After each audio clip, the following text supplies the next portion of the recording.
to the YouTube, or is it just gonna pop up on your channel? Oh yeah, you know, that would help, huh? Sorry. Let me get that link right here. There you go. Also put myself in streamer mode so that we won't just hear beeps the whole time. I'll mute the channel, so it'll just be us. Cool. So To the YouTube, or is it just gonna pop up on your channel? oh yeah, you know, that would help, huh? Oh great, that's all right. So that was it. That was my echo. Cool. I think we're good. I think we are as well. Did I just move this? Of course I did. Of course, there's always some kind of issue here. Well, if anybody's joining, you know, if you've been to any of my live streams before, this is exactly what you would expect. Not quite working right, but that's fine. We'll get it. We always do. Well, that makes sense as to why I couldn't see properly before. All right. Hey, Ed. Hey, Michael. How you doing? So I will do a very, very quick overview here, but I am joined by Kuro, who has been the person who I have relentlessly annoyed about DAC stuff ever since our interview, who's going to help me make sure that this video output is as good as they say, which I don't doubt them, but as I always say, every good dev wants you to dig in deep to their product. They want to see how much work you put into it. That's exactly what I like to do, always with a positive attitude. So I was lucky enough to have a friend of mine want 2 of them and then have it shipped to me directly, which is, I can't even thank everybody enough who does this stuff, because it's just, I don't have the budget for all these things. So the fact that somebody would be, or many people were kind enough to do this, just thank you, honestly. So just a very quick thing, it's got the built-in USB hub, so 2 ports in back, Ethernet, 2 different analog ports with a switch to toggle which one. I believe that's a Genesis 2 port. Analog audio, SPDIF, HDMI, and power. This is the same type of power jack that you would have seen with the original MiSTer, and just to be weird, I'm actually going to be powering it with a DE10's power supply. You probably should get a more powerful one if you're planning on using all of the built-in USB ports, but we'll see. It has a full-sized SD card slot, which I have already in here. A couple of buttons and a physical switch sliding thing for this, and it looks like a console. It looks like a game console and a spaceship, both at the same time. So yeah, already I'm a fan of it. There's even like a little hidden spot back here if you want to stick one of your Wi-Fi dongles so you don't use up any of the ones sticking out or anything like that. Depending on where I am in the room, sometimes I like those obnoxious ones that plug in and have the giant antenna that sticks up that just broadcasts how much of a stupid nerd I am. But whatever. So I guess I'll just start by powering it on, and I'm still borrowing this ridiculous 480 hertz OLED. Shout out to Destiny again for letting me borrow one of those. So the lights come on, and that comes on. Let me shaky cam warning for this live stream, everybody. I will be trying to kind of do everything at once here. Turn that down just to see. So the only thing I did before the stream was I tested it first with another micro SD card I had, and it just worked fine. We'll do that again later on. But then I just took a new one, and all I did was run Ms. Fusion, and then run Update All with the Ronnie Snice wallpapers, which should be mandatory. You should all be enabling those. They're amazing. And that's it. It's the only thing I've done. Nothing else. It's the stock MiSTer INI file. Everything else is cool. Oh, the only other thing I did do was hook it up to my network to RetroNAS so that we have access to the full library of everything I have to start testing. And the very basics work exactly as you would expect. But what I really want to see here today, which is why I bothered Kuro, is the analog video output. Because with all respect to Heber and everybody who worked on the Multisystem too, HDMI out's going to be the same as the DE10. So what we want to see is the analog video output. Supposedly it has the 24-bit circuit, but all implementations of this are up to the people who are designing the boards, and analog video is really, really hard. And anybody thinks they know everything about it truly doesn't. So I guess let me just jump in and grab a SCART cable and fire away there. And I guess if there's time afterwards, I could test other signals, but I don't want to keep Kuro too long on this. So we're just going to dive right into the deep end of the pool here, if you will, and start just with RGB SCART.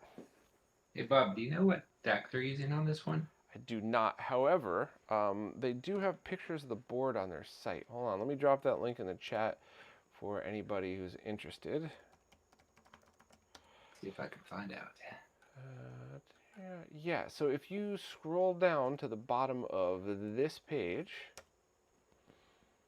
Greg said it's the PC Engine Shuttle Reborn. Yeah, it does very much look like that. Yeah.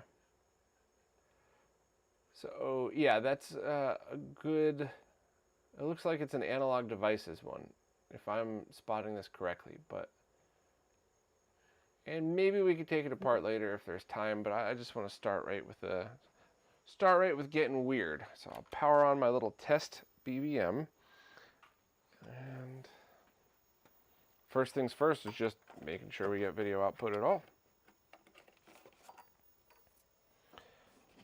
Connect Genesis 2. Nice and snug, not too snug. Nice and snug.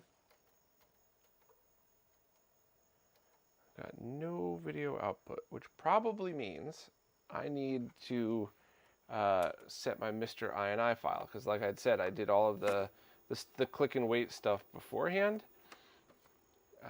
But I think that's also just kind of a good exercise, is when you use MiSTer Analog Video Out. It's been so long since I've set up a brand new thing without touching anything. Because, you know, I guess when you become a user of something that you're just so used to, it's very, very easy to just forget that the things that you learned. So jumping into it, it's like I probably, every time I've re-imaged my MiSTer, just immediately start messing with the MiSTer INI file and don't even think about it. So happy mistakes here. All right. So the basic MiSTer installation comes with something that says MiSTer_example INI. If you just copy and paste and rename that as MiSTer INI, you can go in, and composite sync definitely needs to be 1. Video mode is RGB by default, okay? And we don't need direct video, I think, because it's dual output. And I think just for the heck of it, I'm going to put the HDMI out as to 1080p, just to go from there. And if this didn't work, that means the switch in the back was wrong, and it was just we're opening the stream with a stupid mistake. We'll find out very quickly. So I think the switch was in that direction, though, but we'll see.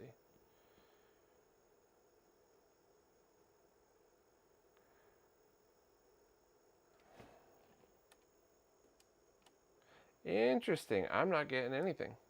Not getting anything on the scope. Well, Kuro, I hope I didn't waste your time for nothing, but luckily we have 2. So we could try 2 of them. Maybe this is something where the Genesis output is only for composite video? That seems kind of silly, though. Yeah, the DE10 or the... Let me try the VGA port. Genesis output should support RGB. It says that on their page? Not looking on their page, but just all the other MiSTer implementations using that same interface support RGB over that port, so I can only assume they would do the same. Yeah. Let me take a look at their website. But I mean, if they were going to copy everybody else, they should have done the Saturn DIN just like Ivory did, because that supports S-Video as well. So I'm assuming this would only support S-Video over the D-sub connector. Okay, so we are getting video from the VGA connector.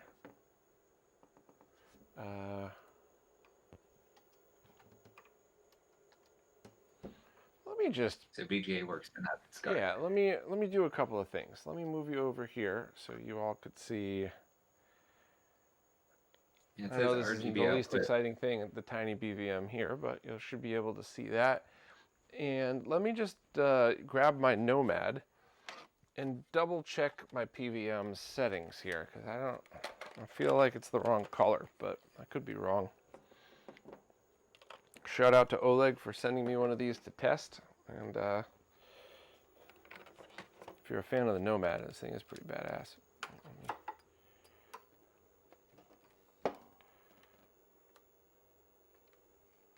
Oh, yeah. Unfortunately, the Nomad cartridge slots, if you wiggle the thing at all when it boots, there's always problems. All right. Yeah, so this looks...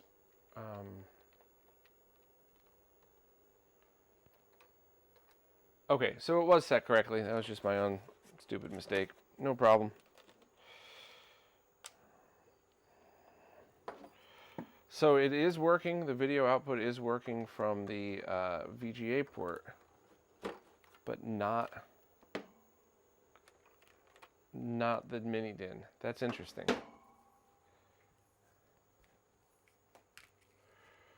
And this switch doesn't really do anything. I imagine the switch is probably for sync on green, just like the other MiSTer stuff.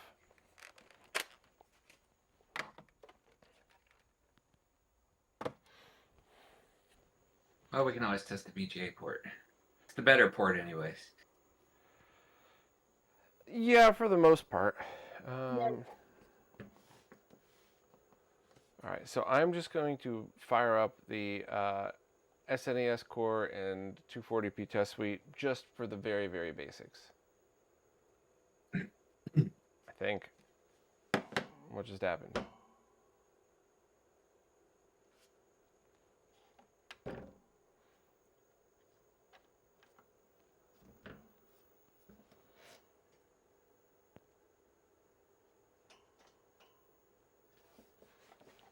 Technical difficulties, as always.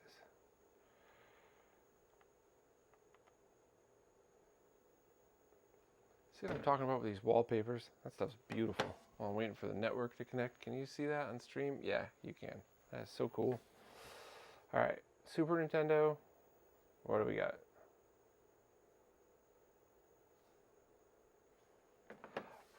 Okay, it just took a minute. Maybe I was just being impatient because it was loading the Uber Yogi core.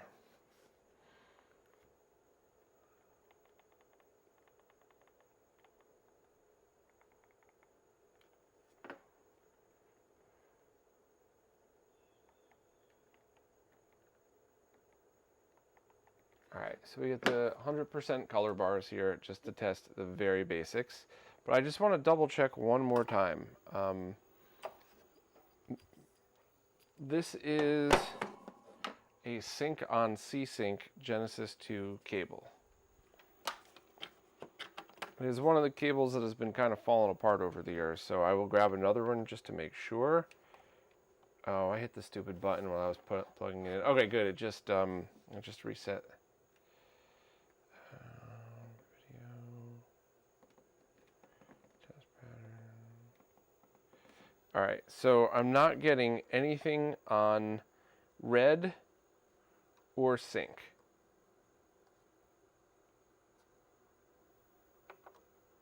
Oh wait, I am getting something on red. It was just, okay. So, but I'm not getting anything at all on sync. So maybe it can't accept sync on C-Sync cables? Let me try a sync on composite. That would be an interesting design flaw because you could easily split that because you're never going to find a scenario like this where you would use two at once. So that would certainly be something I'd want to report back to Richard. But here's a sync on composite one, and this is a terrible cable, by the way. So, okay, it is working, as you can see up here. So that was the issue. They don't sync on C-Sync, which doesn't really make any sense because the majority of cables out there are actually C-Sync. And let me take a very quick measurement of what the voltage is. Jeez, it's like I'm in New York again. All right, so it appears to be 198 millivolts, which is very low. Yeah, I'll take a quick screenshot Try of to that. change the pattern. Can you change the pattern to the 100 IRE pattern? Absolutely. Let me just fire up Ultra Sigma just to get the thing. Dave's Archives, thank you so much for the kind words. Really, really appreciate it. Dave uses the RetroRGB 4K for all their VHS transfers. Game changer. Yeah, double game changer too, because if you're just transferring videos, you could just go right ahead and use that. But if you want to do some serious like original 480i archiving and upscaling, then that's definitely another option too, because you could then use all that crazy post-processing stuff. All right, so let me just throw this up here, and then I'll switch it over to whatever you would like. And I should probably also, I'll do that in a second, but so if you go the second from the bottom, BY minus AY, you'll see it's 196 millivolts, which is really low. And this is a sync on composite cable that doesn't have any resistors on the line.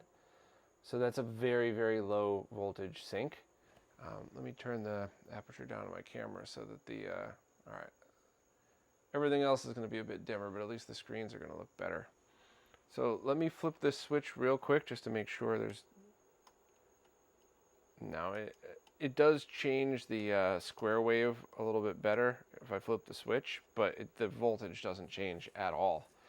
So you wanted me to jump into the which pattern? The 100 IRE? The 100 IRE or the... Okay. Yeah, so we could see what a 20% white window looks like and what voltage that has. All right, let me take a look at red. There you go. Now this one should be outputting, if it's going out over RGB, over the VGA cable, we should be seeing close to 700 millivolts on all three channels, red, green, and blue. Okay. So that's another interesting one here. And I guess we could also test the VGA side of things as well. But 100 IRE red. And I'll put this right here.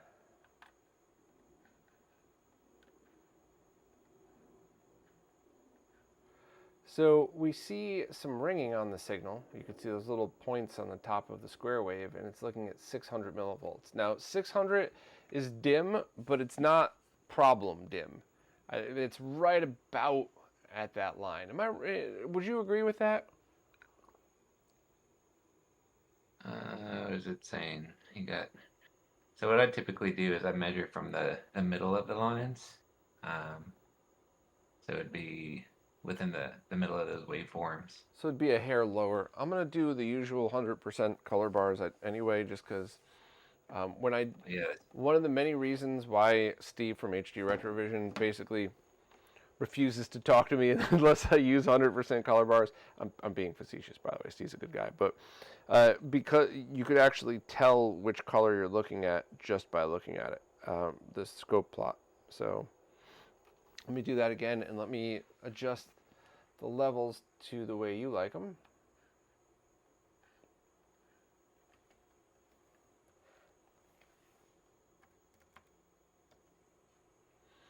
Oh, and let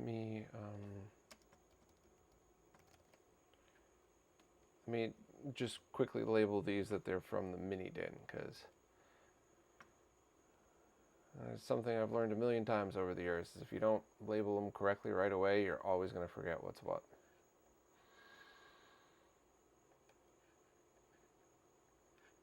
All right, the lines are a little bit closer to where you like them, and it looks like it's 592 millivolts, and it still has that ringing. Which, by the way, the ringing could be that this is a terrible cable, because this is a terrible cable. This is just the only one I had laying around that was sync on composite. So I guess let me switch over. Hey, Felipe, how you doing? Let me switch over to the VGA cable and see what we get there. And hope it performs better. I'm kind of baffled at the lack of C-Sync support, though. I mean, I guess it's one of those things where if you're buying a cable to use with this, it's not going to matter at all. But if you're a nerd like me, where you're like, oh yeah, I got like 3 of those Genesis cables for all the consoles I've had over the years, you probably have the C-Sync ones. Okay.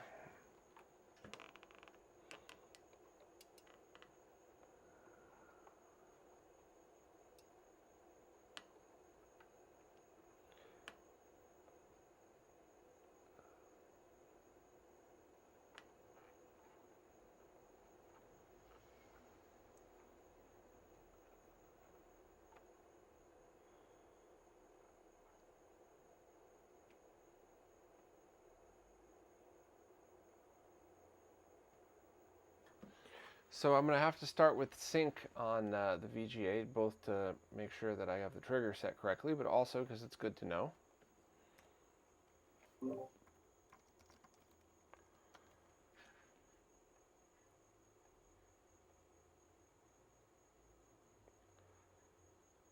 Neo wants to know if we perform tests like this with Taki's MiSTer Pi. No, I couldn't get one, and I can't afford to just run out and buy absolutely everything. But Kuro, didn't you?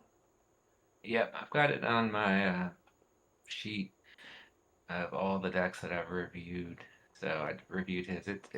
His is based on the reference 9.2 design as well, so it's very close to that analog I/O board as well.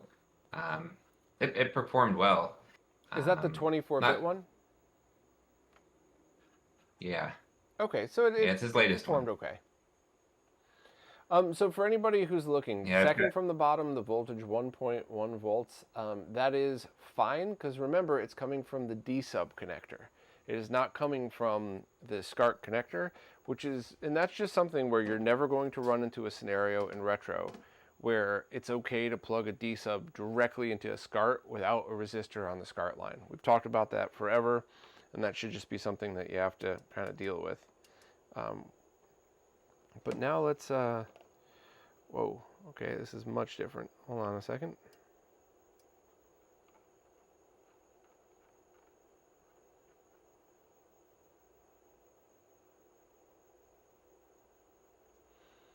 Wow, this looks weird, but okay, hold on.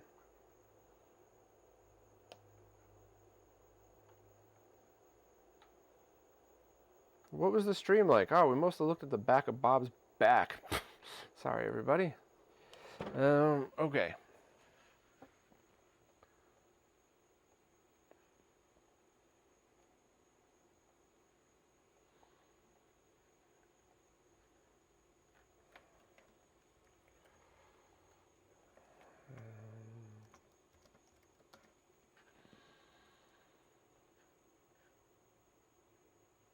Okay, so this is 684 millivolts, which is excellent. That's great.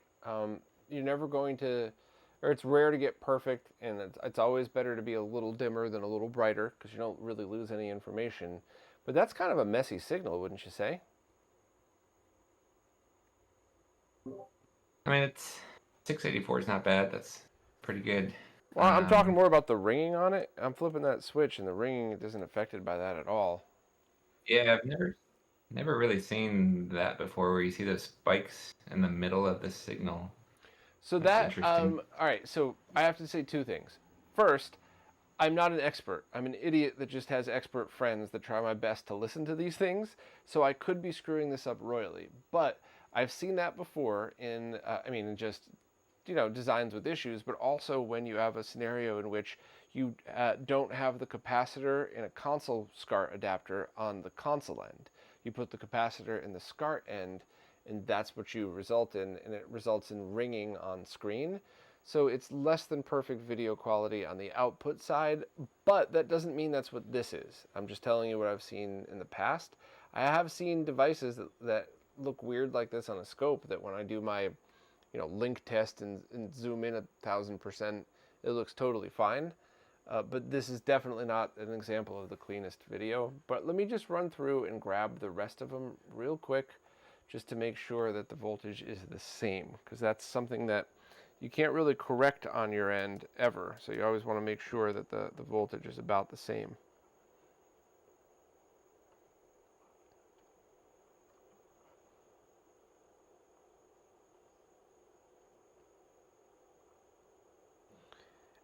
Within a few millivolts. If something, I think it's easy for humans to see numbers and associate problems with them. But when you're talking about millivolts, if something is 684 and the other one is 681, that's the same. In your brain, you should count that as the same. I think I notice the difference probably once you get around 20, 25 millivolts. Same. But I've got my eyes maybe more sensitive than other people's eyes, but usually I can notice a slight difference in overall brightness around 20 to 25 millivolts, I'd say. So once you get below that or above that, out of spec, I think it's noticeable by the human eye. Yeah, my eyes I used to have better than 20/20 vision, and then my nearsighted vision plummeted the moment I hit 40. It was like I tripped over the eyesight bump on the road and fell flat on my face. So while I've always been colorblind, which oddly helped me a lot when I was trying to find sharpness for these 8 and 16-bit consoles, yeah, these days I rely on glasses and zooming in and a lot of other things. So I'm just very lucky I got to own all those amazing BVMs while I could still freaking see. But yeah, this is about the same. So this looks like a little brighter on the green, but it's not drastic, and it's not enough. I mean, we're talking like 5 millivolts tops here. Let me also just flip that switch, because if that's the sync on green switch, it could... yeah, actually, hold on.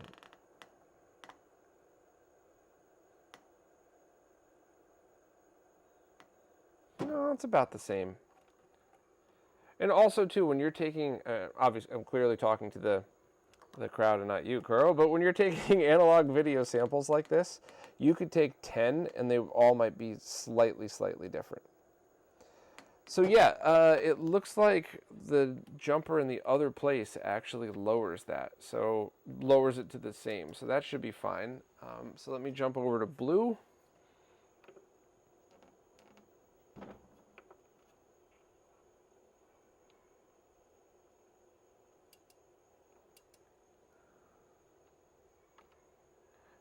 Something's happening with my blue here. Oh, there we go.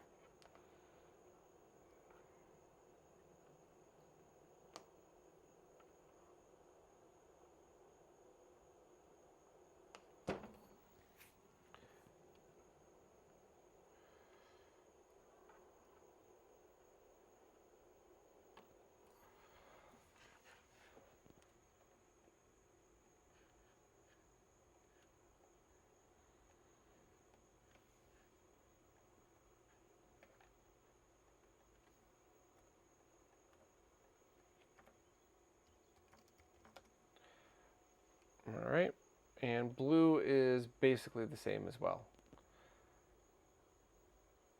So I'm not unhappy with those results at all. Let me switch back to red just as a, yeah, all right. So basically red seems to be like 2 or 3 millivolts dimmer. So I'm actually going to redo the reading on red, because if you take the same reading 10 times, you might get 10 completely different results. Although when I'm singling it out, it doesn't really seem to be changing at all. Let me take it one more time and see, and I'll put the new result up.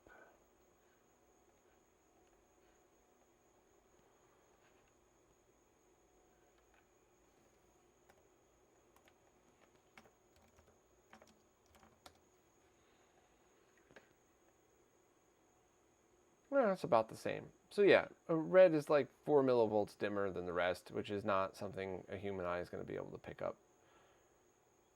Yeah, that's perfectly normal to see a little bit of variance like that.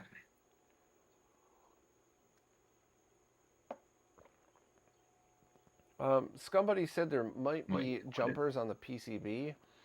I don't know. If you could look that up, if anybody wants to look that up, let me know. I'm not really sure. I mean, if there are, that should be something that's set by default from the company. But is there an easy way to open this up? No, I have to open up all the screws, which we can do later. But so now that I got the baseline that I normally would do, is there anything you want me to do for the RGBS signal coming out of the VGA port?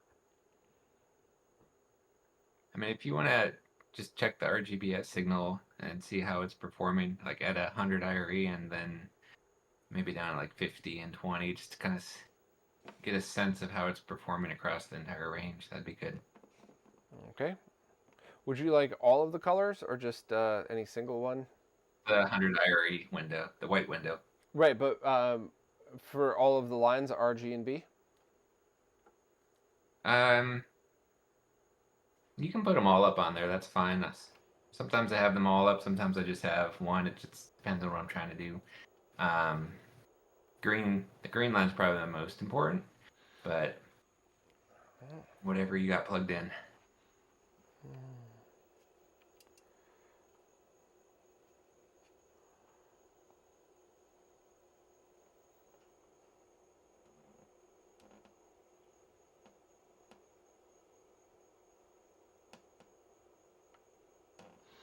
All right, so this is with the switch. All right, I'll put the thing up here.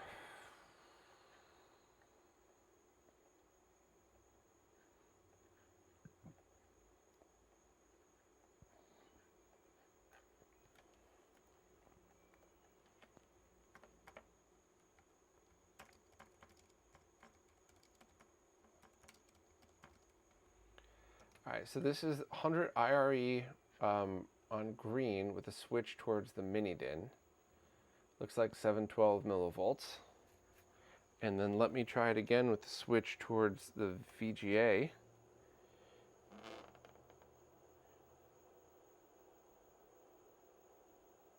Okay, now you could see what's going on a lot easier than you could before. Hold on. So that certainly, I could have just read the manual, but this is everything you need to know right here.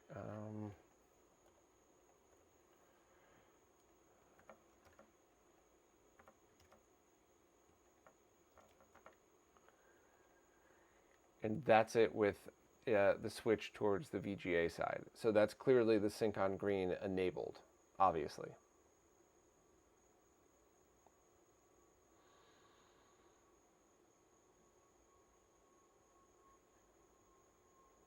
So what kind of reading are you getting now? Yeah, that's right, because so Kuro's looking at the YouTube window because my dumbass couldn't get the video working on OBS.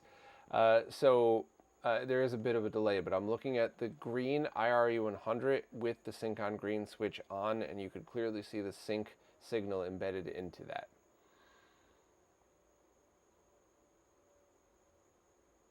How many millivolts are you seeing? 712. Same thing as before. So, 712 from top to bottom okay. with the sync signal embedded in there. Neo C. Vera wants to know if there's any tests worth looking at for the device's digital output. Is that even necessary? My guess is no. But am I missing something, Kuro? Is there a digital test that we would need to run as well, or is just HDMI, HDMI? A digital test, like if you're trying to verify the output. Yeah, because HDMI this is the same components as the DE10, but laid out by Heber on their board. So, is there any reason whatsoever to test the HDMI output, and could it even be different than the DE10 Nano if it's working? Because I was under the impression with stuff like HDMI, if it's working and you're not getting any very noticeable drops, interference, or anything like that, then you're good to go and you don't have to worry. Yeah, I have never measured the HDMI output, but I think you're right. It should be outputting just the digital values to the TV, and then the TV would be outputting whatever kind of signal it's being given. Whereas with the CRT, you're actually passing in more analog signal that can vary, like we're seeing here, where some are higher, some are lower. But a TV is getting a pure digital signal at that point, saying it should be this value. Gotcha. For IRE, how do you adjust it to the different levels? I totally forgot. The left and right shoulder buttons. Left and right So shoulder you should be measuring not from the bottom of the sync, but the waveform right above that. Oh, so it actually does drop the voltage when the sync is sync is added. But that would have been the wrong setting anyway. So I'll go back to green. Yeah, because you wouldn't want sync on green enabled if you're using RGBS.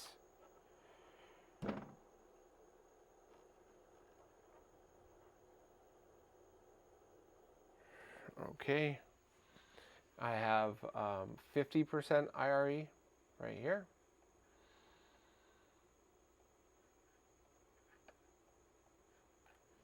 I'm not seeing the update on the YouTube feed, unfortunately. It's coming. I'm still, as I do these, I have to go over to the computer and then, hit the button and all that other stuff. 50 IRE green, VGA, and here we go.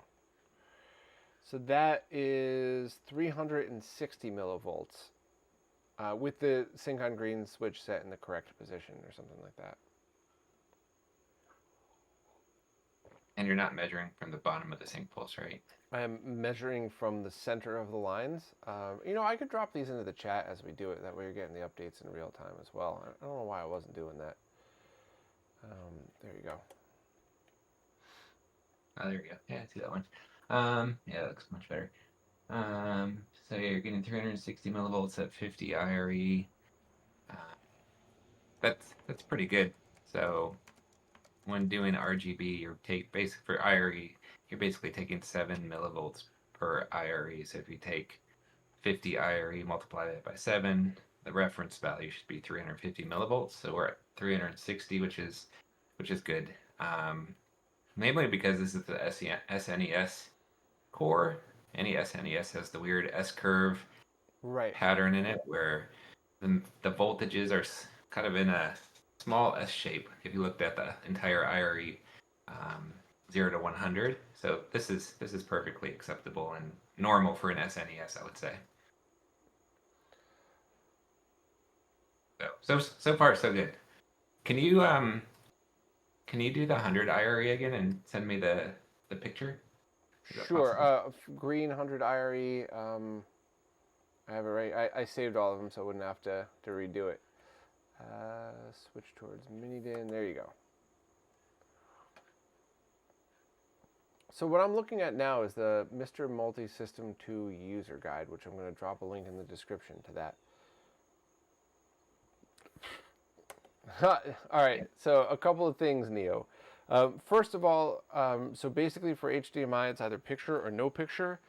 No, but from my personal experience, and once again, not an expert, just a nerd that's been, knee deep in this for years now, you could have issues with HDMI, but it would be very noticeable to the human eye. You're not going to have issues like with analog video where one channel might be brighter or dimmer than the other. You'd have stuff like weird interference, green speckles, dropouts, no signal at all. So there would be multiple things to check. It just would be something where if you just used the thing for a day, you should know immediately if it worked or not. So good question. And then the other one, what model MacBook Pro is that? That's a 15-year-old MacBook that I use for nothing but MD4A audio testing. That thing was re-imaged, and there's nothing on that other than audio testing.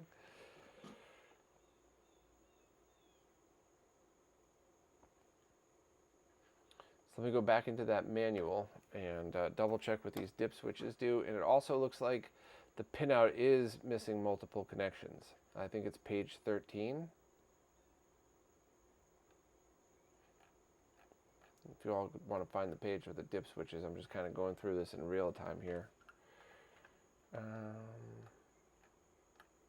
Wait, no, that's the wrong one, is it? Did I post the wrong one?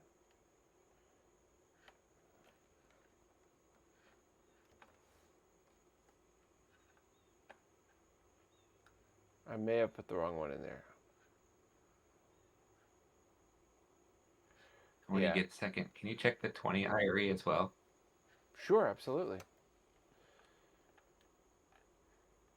Like between those three. I don't know what pretty link. Good idea. Yeah, I don't know what link. This is the right one. This is the link right here. Sorry, everybody. Hey, Neil, how you doing? Yeah, so I messed that up, but I think that's the correct link right there. And let me do the 20 IRE. Still on green, I'm assuming, correct? Yeah. I'm going to zoom it just so you could see it better. Okay.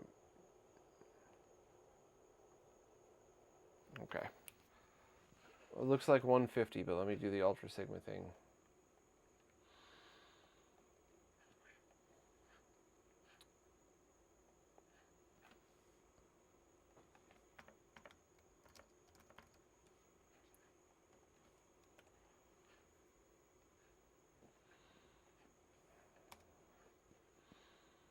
All right, and then I'm going to go through the, while you're looking at that, I'll go through the manual here.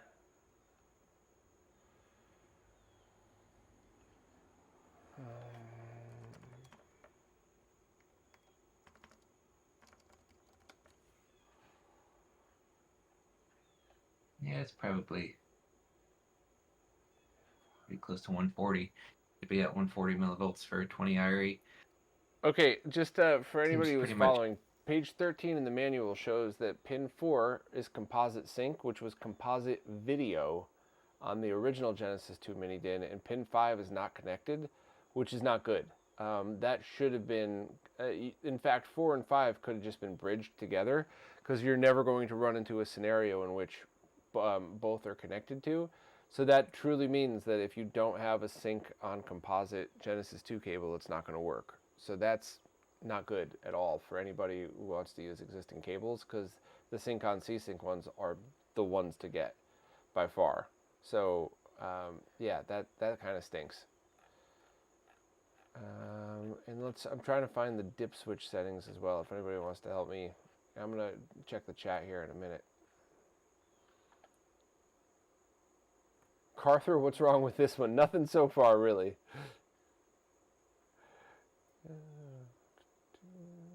Yeah, the video output all looks good, at least for RGB or VGA.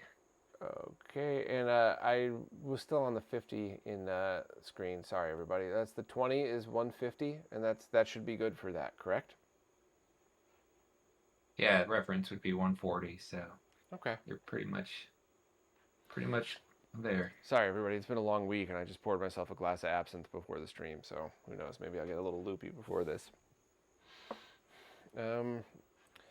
Okay, so is there anything else on the VGA connector for RGBS that we should be testing? It looks like one of the switches is for HDMI control, so that's fine. And then the second set of switches, which is page 24, I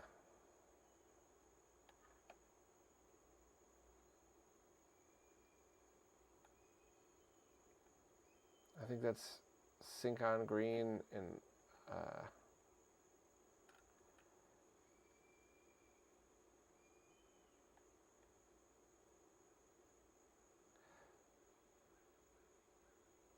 so that, I believe, switches between the 24 and 18-bit mode for the DAC. Yeah, that shouldn't affect the video output levels. No. That's page 24 if anybody's following along. It's been a really long week, so please jump in and correct me if I'm getting this stuff wrong. Don't feel bad. Just pile right on if I screw something up. I'd much rather get this right than not.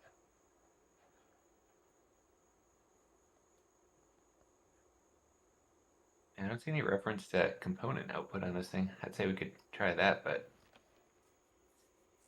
I'm guessing it can do it because the MiSTer can do it, but they don't specifically call it out on their website, at least not on the main page. I assume it can do it though. Yeah, get the brightness back up for everybody. Neo, Thomas Wave might be a whole other can of worms, but at the very least, you'd want to throw it on a scope, even one of those really cheap scopes, the $25, $30 ones I reviewed a while back.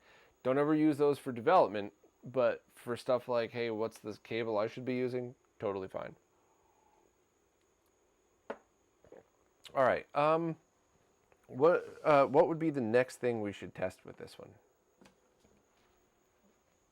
I mean, the other things that I tend to look for, Switching just for RGB, is I look at the grayscale pattern and just make sure there's no weird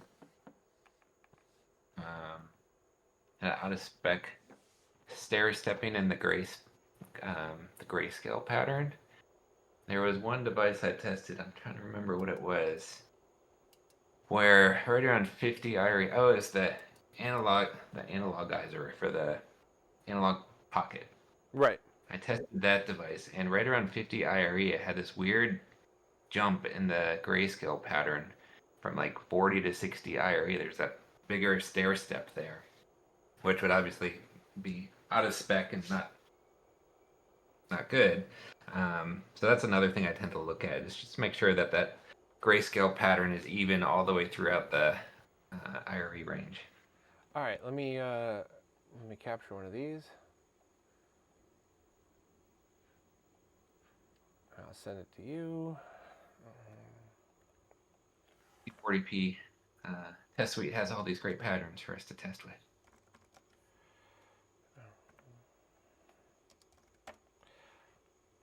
Let me send this one to you, and I'll just throw it in the screen just so we could have everybody following along here.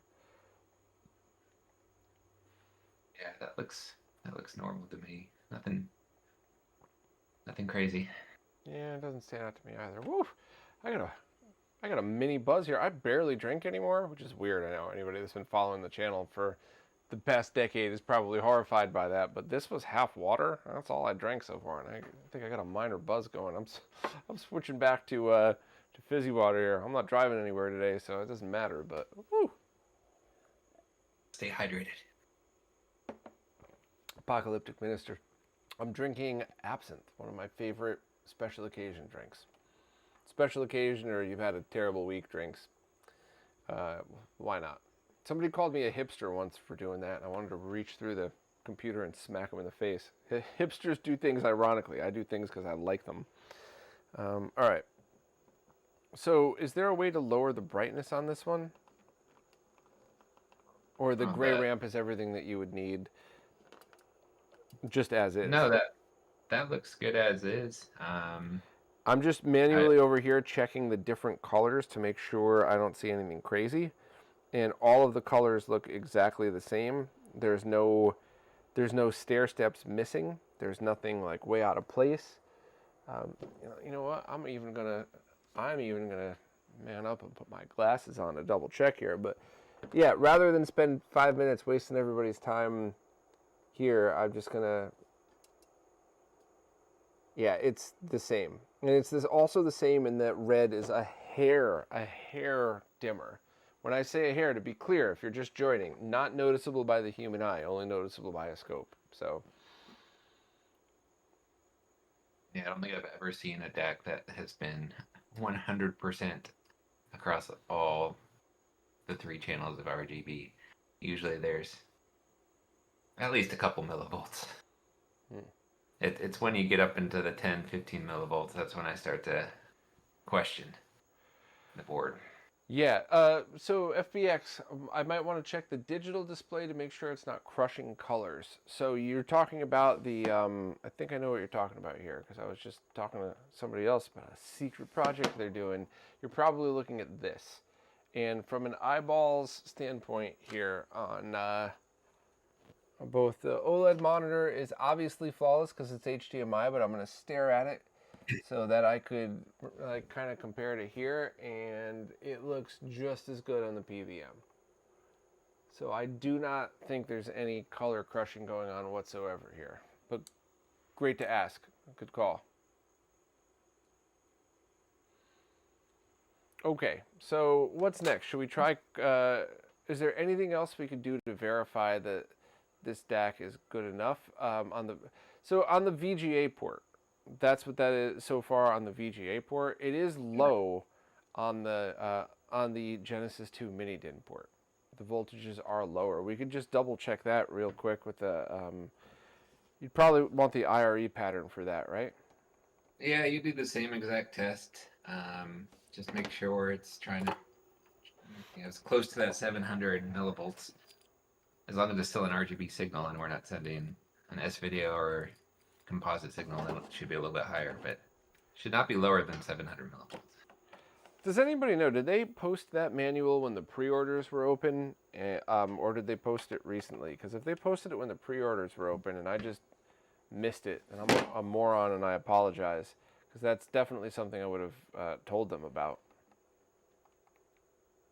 And once again, it's not a bad thing. It's not like a don't buy it because of that. It's just kind of annoying because there are lots and lots of people that have these.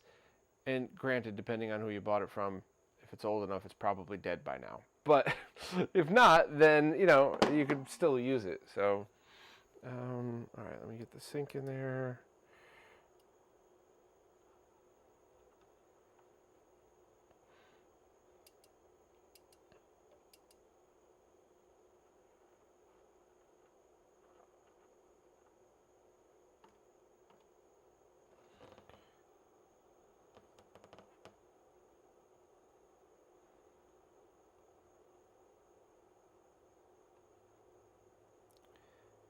Yeah, so let me throw the good old glasses back on here. First time seeing Bob wear glasses. Oh yeah, buddy. It's here. These are the cheaters I got from CVS for like a 3-pack for $10, and one of the 3-packs is like a leopard print one, like an old lady one. It looks like something right out of the Golden Girls, and I keep those in the bathroom. You could use your imagination.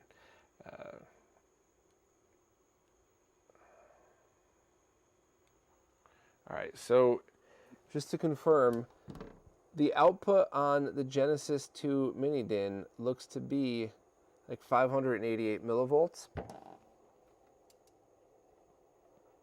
And then we have the second, yeah, 588.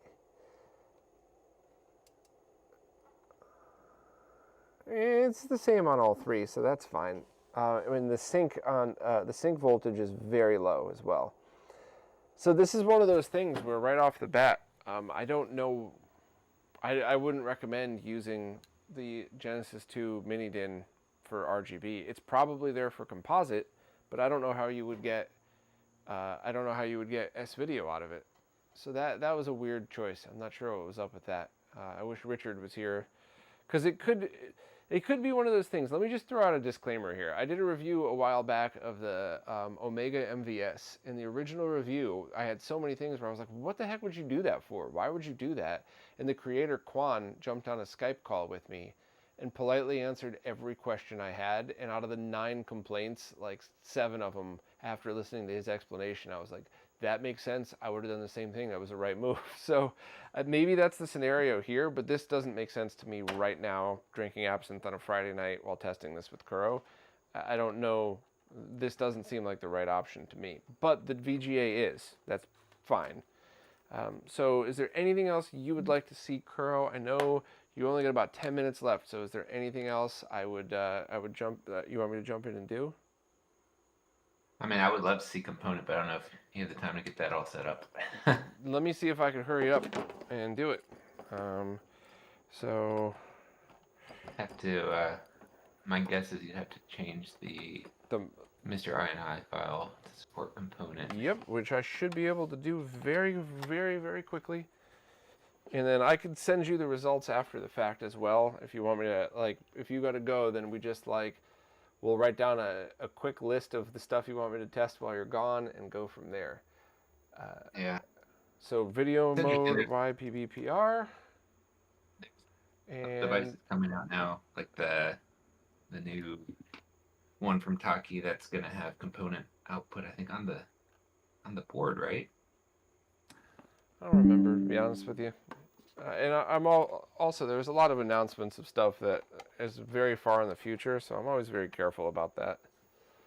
Although Taki has delivered on the MiSTer stuff so far, so no shade thrown. Yeah. Oh, he's got the DIN 10 and VGA, so not maybe it was on the side. I thought I saw it. Double checking. Oh yeah, he does have component on the side and composite on the side. So he's doing all of that on the board itself, which is great.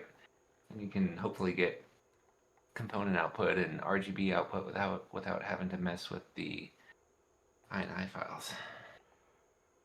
Oh, come on. It's amazing to see how the MiSTer has changed over the last 4 years in terms of video output support, I'll say. You have a huge part in that. There are a huge reason why is you. So big props to you for that, because you got me waving my arms in the air complaining, and a bunch of people are like, oh, shut up, YouTuber, and I just wasn't good enough to really explain in detail why, and you are. So that was awesome. Okay, so I have component video up here. It is working on both.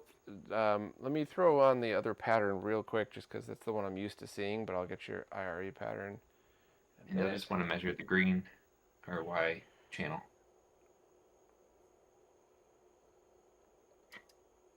Interesting that it's still seeing sync on the sync channel, even though I'm sending it as component. But I think that they all probably do that. So and I have to now trigger on that other channel, correct? Auto menu, source. Channel 2, I got the triggering in there. And when I measure this, do I measure from, do I include sync in the measurement No, you should never include sync because that's kind of what I thought you were going to say, but I'd rather ask than get it wrong. yeah.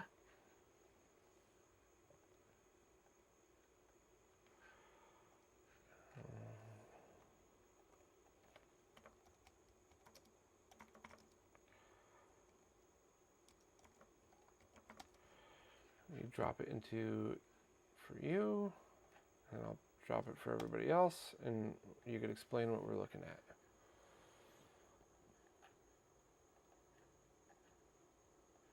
So what you just sent me, that's the component green channel? Correct. It's a little low.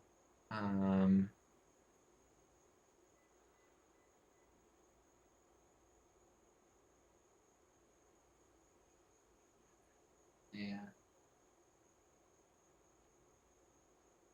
I compared to what some other ones have done recently. Like I just started testing component on these DACs, so the data in my sheet doesn't go back as far as the RGB tests, but yeah, looking at other devices that are using this ADV7215 DAC, which I'm just guessing. I don't know if this is using that DAC or not. They all had about the same values for component. So my guess is that that's the DAC in this device. Yeah. And Steve from HD Retrovision, maybe 7 years ago now, 8 years ago, walked me through exactly what you need to do to measure each of these steps and measure the differences between them. And just eyeballing on it right here, it doesn't look perfect. It doesn't look bad, but it doesn't look perfect. Am I correct, you thinking that?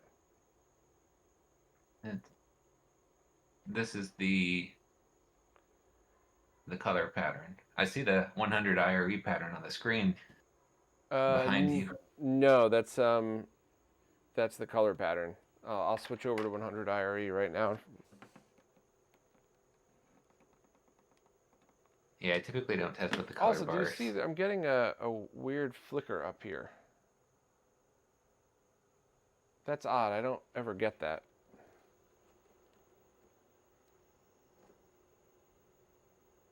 I don't hear you now. You don't hear me now? Ah, there you are. Oh yeah, I went completely silent. Let me remove the sync line from the monitor. Maybe that's just messing with it. Could be. Yeah, that seems to be all that was. That's totally fine. Okay, never mind. Ignore that last thing. 100 IRE. Let me do another measurement here.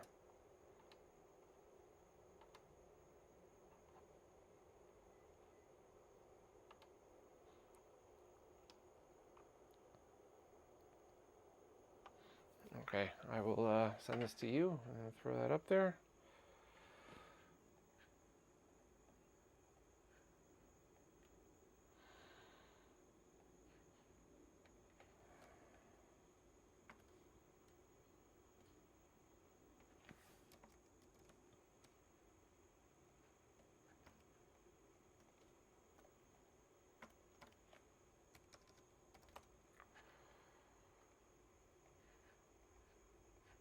All right, that's for you. I'll drop this in the chat, and then you got to go. But unless there's any other thing you want me to test, and if you want me to test anything while you're gone, and I'll just check in with you tomorrow or something. Looks pretty good for component. A lot of the older DACs, they were really bad when you switched over to component, where it's like below 600 IRE.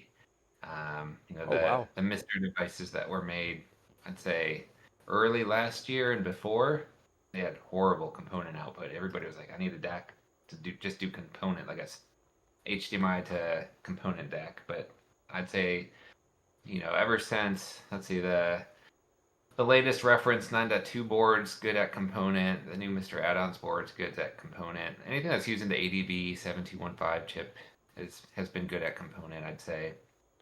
Yeah, So, I think it's important to mention that what you and I are talking about now with the VGA output of the multi-system is really splitting hairs, whereas what we're talking about, what you just mentioned like a year ago and before, that's eyeball difference, not scope difference. Right. Like you could walk up to JVC D-Series consumer grade TV with component video in, and you could very, very clearly see the difference between like component video out of the MiSTer or RGB through the RGB to comp RetroTink adapter. There was a noticeable difference.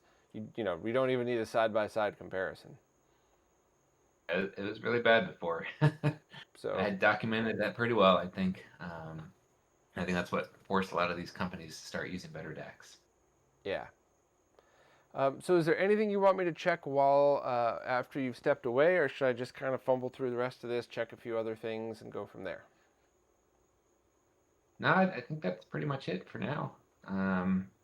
It looks like it's using a good DAC, so I think they put the right one in there. Hopefully it's that ADV 7215.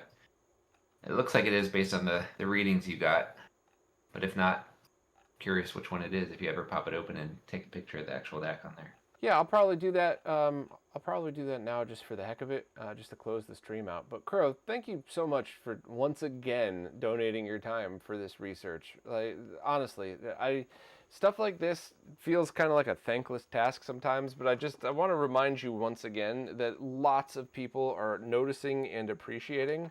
So thank you for this, for all the work that you do. It makes all of our nerding much better. So much appreciated. Yeah. Happy to do it. Till next time. Yeah, talk to you soon. Bye. Bye. Okay, everybody. So now you're stuck with just me. Any questions you have, anything you want to see, let me know. Just go through the chat. Firebrand X said they can't drink alcohol anymore. Their liver changed metabolic processes where it now just makes me sick within minutes of drinking a beer. I don't know what the hell happened to me in the past couple of years, but I feel like I'm almost starting to go down that road. I don't know. I think also I started to get allergies bad for the first time in my life, and I feel like that's really affecting it as well, but I still love the taste. Like if I don't drink beer for a couple of days and I pop open one of my favorites and I take my first sip, I just go, oh, it tastes like happy. Like I enjoy the taste, and I'm wondering if I just gotta quit drinking, which sucks because I love the taste. I love pairing it with good food. I love the weirdness of a yummy absinthe like this, the strange aftertaste. I don't know, but we'll see. Getting old sucks.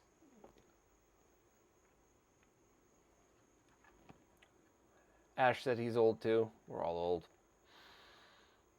old. Keltail, it's a question that actually has to do with what I'm talking about, not me loving drinking. Okay, so the killer feature of this device here, there's a couple, but in my opinion, the killer feature is this is something that you just buy and you plug in. And you got to get your own power supply or buy one separately from them. They do that for regional reasons. I think you probably have to configure your own card, but that's for legal reasons, for ROM and BIOS distribution. But this is something that you buy a piece of hardware, you plug it into your TV, you throw in the SD card, and that's it. You don't have to assemble a kit. You don't have to fumble around. You're not using a science project. And by the way, just because people love causing trouble, I'm not making fun of the MiSTer project or other sellers. It was a genius decision to use the DE10 Nano, a dev kit that was going to be up for sale for a long time that people could use to make the MiSTer out of. But what Heber did was take the DE10 and lay it out on their own board so that you could just have something that doesn't look like a science project. It looks like a console that you could just buy. And it has everything built in. The other advantages of it are some of the multi-system specific stuff, like their add-on carts and modules and things like that. So that is definitely cool. But yeah, that's basically it. I'm going to check the chat, but I also want to check composite video output. Let me go to the chat first. Keltail, how do you interface original controllers with this unit? Would you spring for USB versions of controllers? Well, if you're a picky dork like me, you would actually. You would get the MacGyver Damon Byte ones. Those are open source, so find your local seller. Greg from Laser Bear makes them. You could just search RetroRGB for those. But that allows you to use these front USB ports, or really any USB port on any device, to interface original controllers. So I love SNES, I love Genesis, I want to use those controllers through it. That's how I would do it. For PlayStation, I'd probably use a PlayStation 5 wireless controller via Bluetooth. And for the rest of them, it really depends. NES might be original. I might use SNES. I might use USB controllers. I try not to use wireless unless it's like Blue Retro and the PlayStation 5 one that's very low latency. But yeah, that would be that.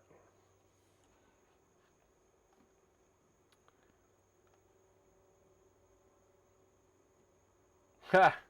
The Speaking Retro wants to know if I want to come back on the show. It's been a long time now. Of course, I always want to hang out. You can always count on me for stuff like that. Especially because when I'm on your podcast, I have to show up, talk, and leave. And that's it. I don't think you obviously know, but I don't think most people understand that when you're done with these podcasts, it's not a matter of press a button and upload it to the internet. There's a lot that goes with it. So it's very, very time consuming to do these. So yeah, me being on yours, anytime you want, my friend, because I just get to talk and be silly and enjoy myself. Okay, so I'm going to try and see what happens when we switch the VGA mode to S-Video and plug in a composite video cable, and let's see. I probably should read the manual, but wouldn't it be more fun to watch me screw up and make a mistake? If you all want to read the manual, it's linked right there in the description. Go right ahead. One, I actually think it looks really cool. Let me see if I can get it in focus for you real quick just to see. Here.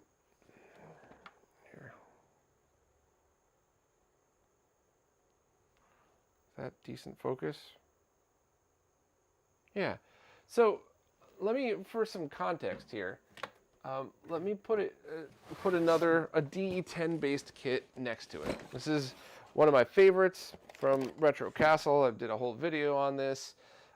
This uses the DE10 Nano, a dev kit. So there's ports on every side. It looks like a science project when you're done with it, with wires coming out of everything. This is my favorite of all of the other ones because it's small, it's not stacked or anything like that. But while functionally this thing is perfect, it looks like a science project. And once again, not crapping on ivory here. I love this design because it's, you know, you're using the DE10, but this looks like a console to me. And, you know, don't forget too, I'm using a fancy camera and everything else. In person, standing normal distance away, you don't really notice the 3D print. It just looks like a console. So let me check the other chats here.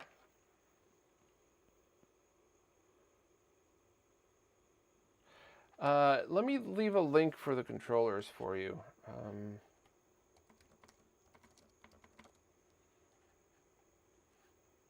So if you're in the US, these would be the ones to buy, and if not, you're going to want the MacGyver ones.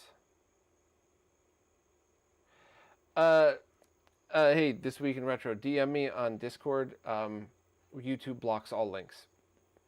Actually, you know what? Let me just add you as a mod here, so you could... Yeah, there you go. Don't abuse it. Bob with his fancy braided HDMI cable. Those are on sale, by the way. And these cables, 2 or 3 of them died on me. Like, I thought my favorite OLED TV, you know, the curved 3D one, I thought it died on me once. And finally, because I hadn't touched the cable since I had set it up. I hadn't messed with it, and, you know, I wasn't using it as a dev thing like I normally do. Months had gone by, and I started to get dropouts, and I went, let me just change the cable. Even if I waste money on a new cable, I don't want this TV to be bad. And I bought a new cable, and it was perfect, so I cut up the old one and threw it out. So yeah, they're not that fancy.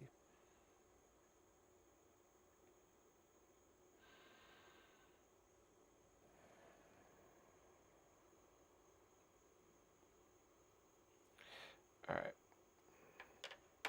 Oh, no, I don't spend... Ash just made a silly joke about spending a lot of money on these cables. No, I refuse to drop tons of money on digital cables like that. I just spend the right amount of money, which might sound stupid, but, like, you know, spending 30 bucks on a normal-sized, normal-length certified cable, I think is totally fine. You know, spending a lot more than that is not. All right, so we have this up on screen. Let me grab a Genesis composite cable. I've actually seen like 6-foot $200 HDMI cables, and it's ridiculous. It's either going to work or it's not, or you get some green speckles or something. So yeah, it'd be different if it was like the 100-foot optical ones. Yeah, you're going to spend a lot of money on those, but there's technical reasons why that's the right move. Okay, let me plug this in, and let's see if we get composite out of this. Go direct into the back of my PVM here.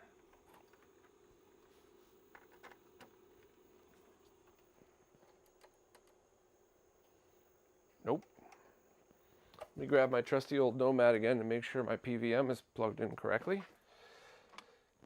Does anybody feel like checking the manual to see if you're actually supposed to be able to get composite video out of that, or if I'm just fumbling around in the dark here?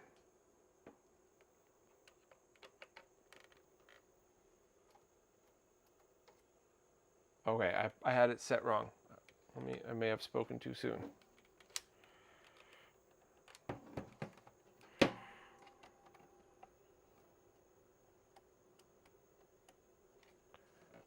No, that's not working at all. Let me put it into the scope to see if anything at all is coming out on it.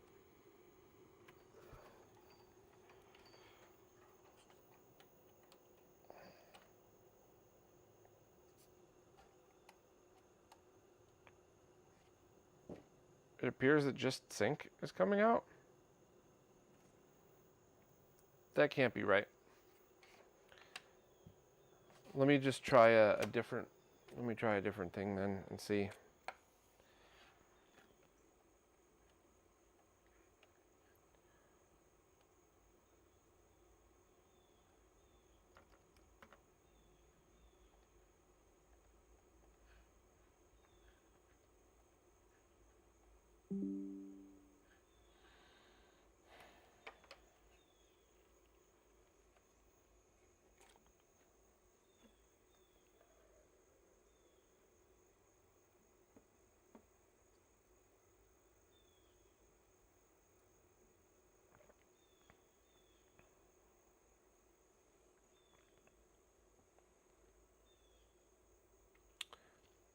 This week in retro, I think you need the custard to get S-video or composite out.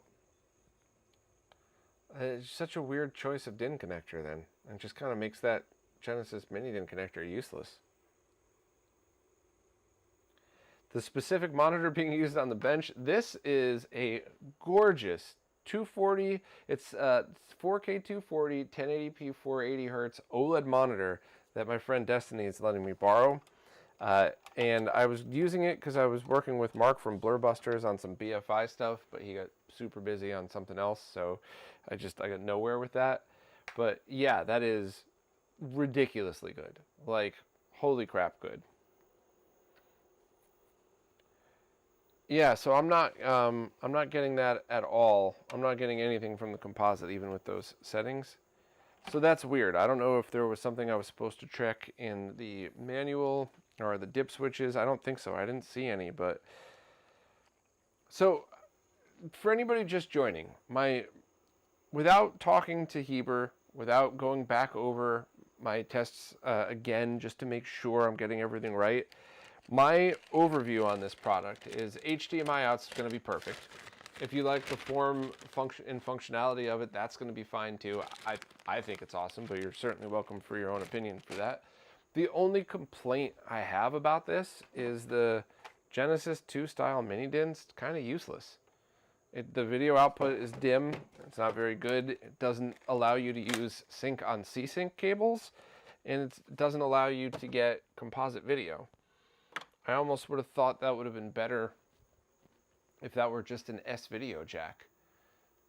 But we'll see. Let me grab my other box and see if I can get S-video via the standard way to do it. And if there's anything else you all want me to test, now is definitely the time, because I will be wrapping it up afterwards. All right, so this right here, I don't think I've ever opened this one. This is Ivory's version of the MiSTer circuit. So it's set to NTSC, digital. So with that, I should be able to plug in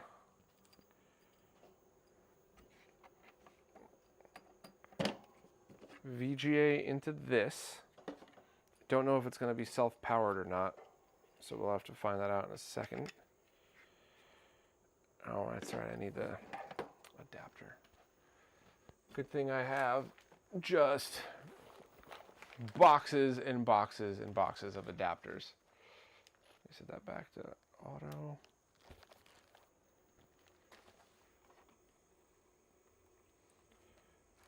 The DIN connector was instead of SCART, but it's not performing right at all. The project they're looking forward to is that N64 by Taki. I don't think Taki's making an N64.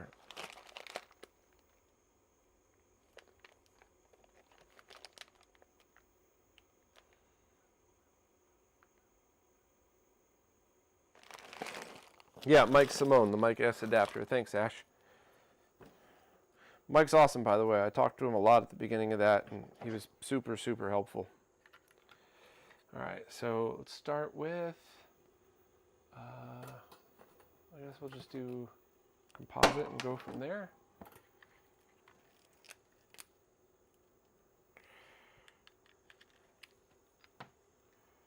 I think I actually have to change the MiSTer INI file back for this to even work at all.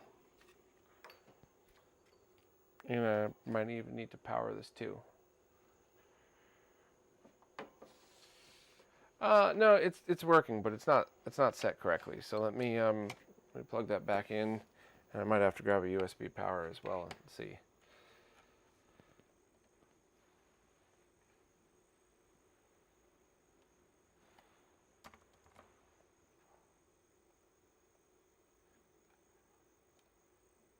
All right.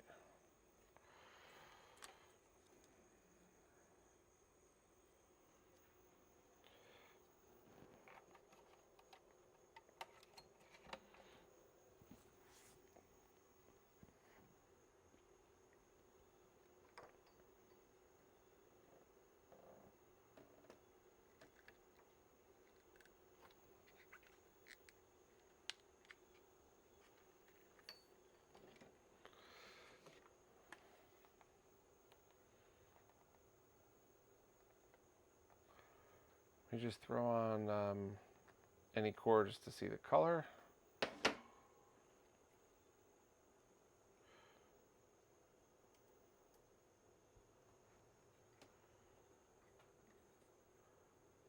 Huh.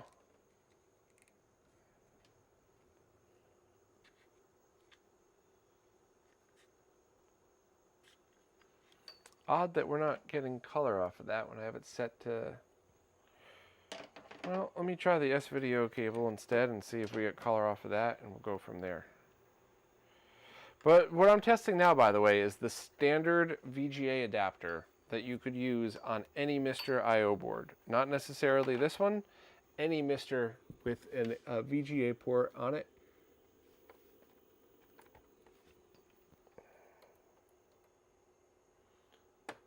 That should be color. So I don't know. I also don't remember if I ever tested this before, so maybe that's the issue. Or maybe I'm using an old prototype. I don't know. That's one of the many bad sides about having a dev lab here. Sometimes I just don't know what the heck I'm grabbing. But let me plug this in. Maybe it's not enough power. Let's see here. No. What about...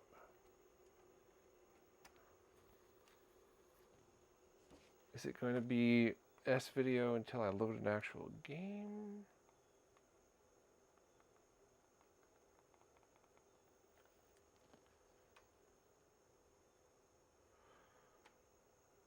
No. Oh, wow. I just realized you all aren't seeing this. I apologize.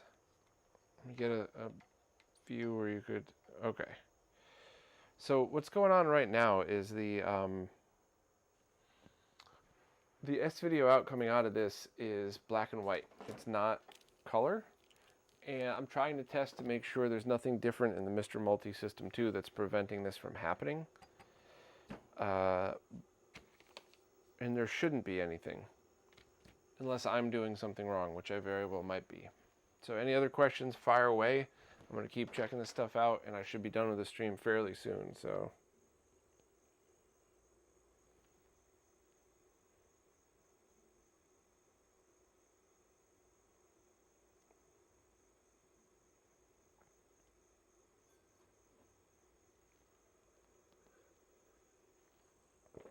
Oh, I always talk about direct video constantly.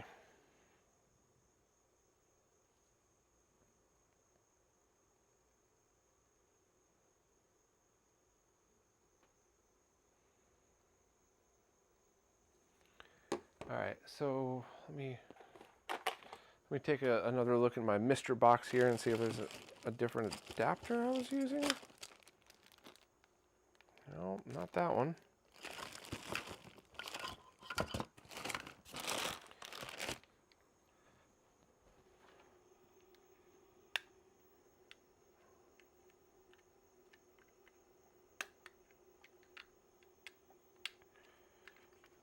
So very weird. I'm going to just double check the MiSTer INI file one more time and make sure I'm not doing anything wrong here.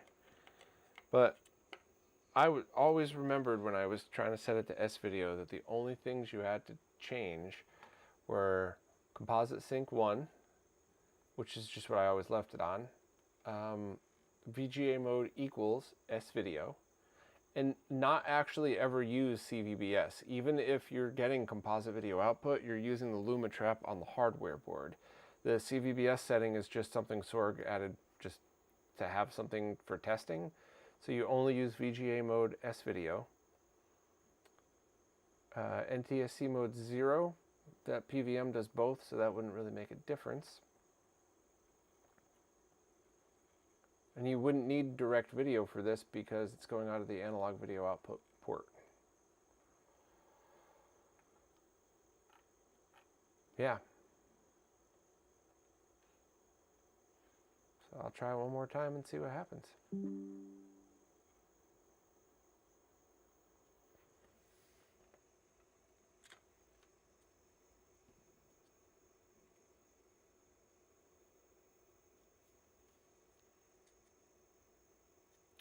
Katazuma Gaming. So first of all, there is no actual release date or price for the successor to the DE10, the DE25. There's no info other than the specs out on there. And also, things have to be ported over manually. So it could be something where on day one you get a fully functional MiSTer and it's pretty awesome. Or it could be something like it gets released and then you don't actually get, you know, all of the software ported over for a certain period of time.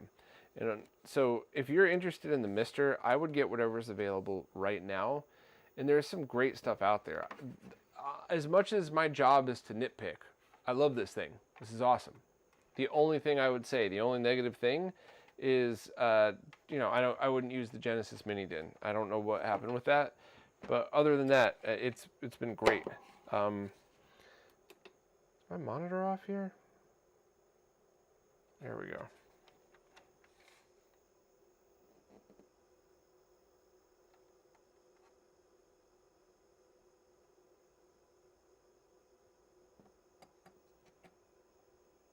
Okay.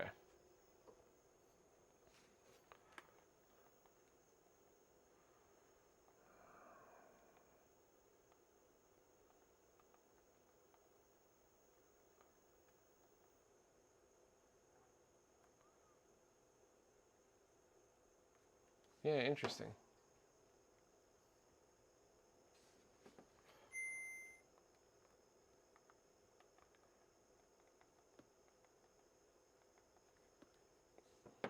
Probably should lower the volume on this. I don't know why I picked the Game Boy core when I'm trying to find out if something's black and white or not. That was pretty stupid of me.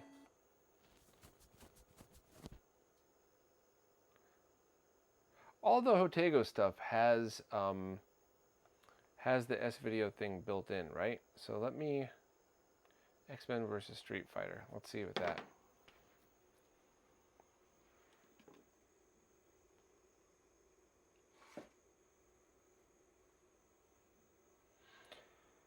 So Ash chimed in and said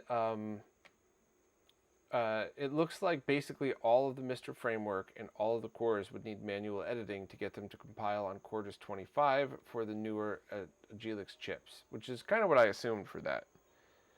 So that does make sense. This week in retro, I think you're confusing the original D10 with the D25 that was just released. Or just announced. Sorry, announced. I'll leave a link in the description for that too, just for anybody, not in the description, in the chat right here.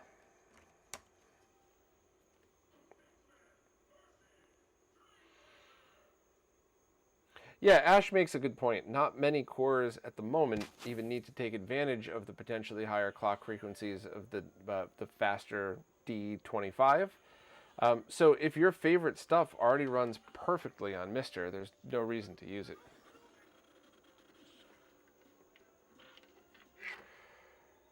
All right, so one last thing we could try here, just to see what's going on with this, is I could try direct video in the HDMI port and a DAC, and we could verify this with another one of my MiSTers as well. I have all of these things right here, right in front of me, so this will be a very quick test, and then I'm going to call it. Once again, mostly positive here. I just wanted to dig in because that's my job. So direct video equals 1, S video. So right now I'm going to test to see if the problem is me, which it very well might be, or if we really would need extra stuff for S video out on this thing. All right.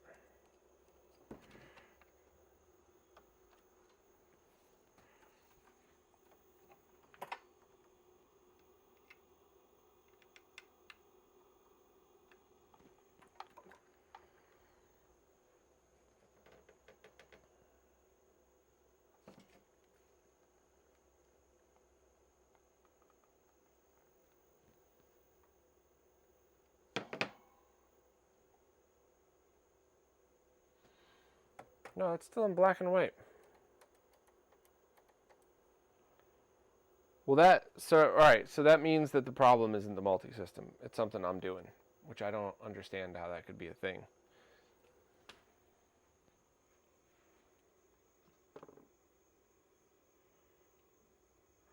Can't wait to grab your RetroTink 4K. Yeah, you know, you could actually, I run my MiSTer through that to get 4K scaling and those crazy CRT masks, which you definitely do not need to do. And to be honest, if I didn't already own a Tink 4K for all of the other reasons that I do, I don't know if I would spend that much money on it, but I already do own it, so I am going to use it. S video. Let me just do a quick search here.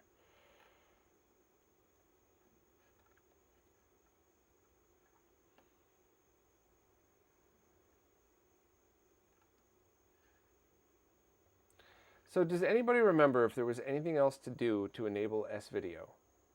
All I did was add it to the MiSTer INI, and that's it. Was there anything else I was supposed to do? I have this piece of hardware here. I don't remember if I've ever tested.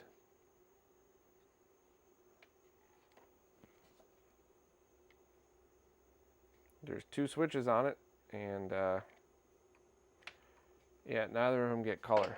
So I think it must be the device that I'm testing, which is probably an old prototype.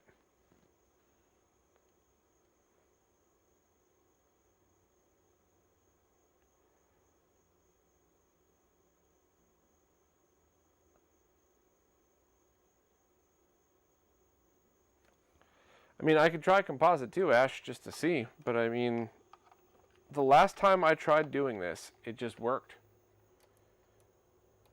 Yeah, so that's composite as well. You can see all the composite-y interference on it. So we go back to S-Video.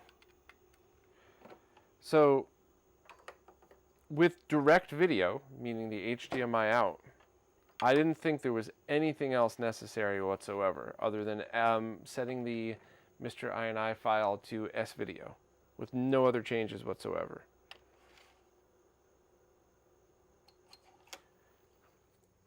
Anybody listening confirm that? And I'm just going to double check one more time. I don't have another one of these devices already built in. I mean, I got the Retro Castle cases, but that has the circuitry built in, so that wouldn't be what we would need.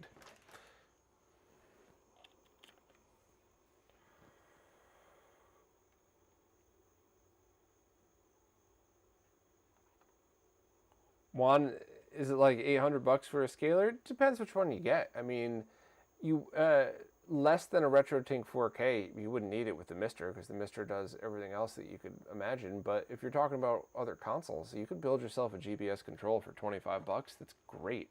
You're not going to have it look like the rest of them, but it's not going to be bad at all.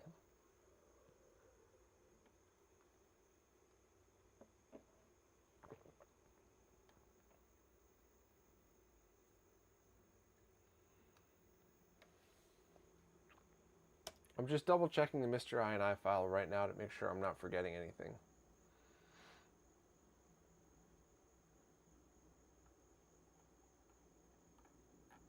Yeah, I'm going to try it again, but I think that's that.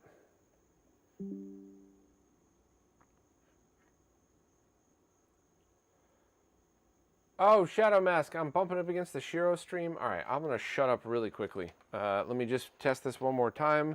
I want to try one more thing, and then we're out of here. Let's let that boot.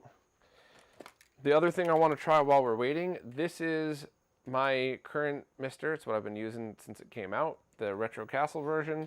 I want to take the micro SD card out of this and put it directly into the other one just to see for compatibility. It should work exactly the same. There should be no difference whatsoever.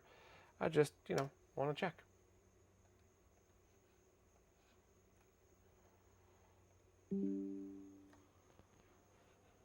Yeah, so that's with composite sync equals 0. So that's obviously not how you do it. Okay. So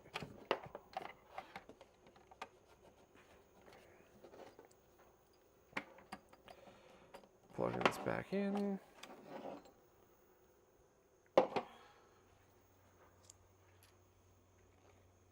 All right, so this is the micro SD card from the existing MiSTer that I've been using for a very long time.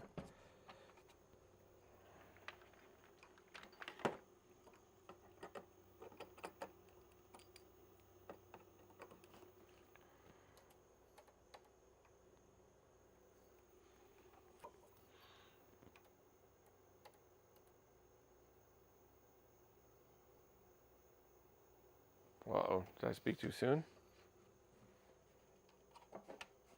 The only other issue I am running into is I think my micro SD adapter is a little funky, so I gotta try making sure it's always seated correctly. All right, we have video here already.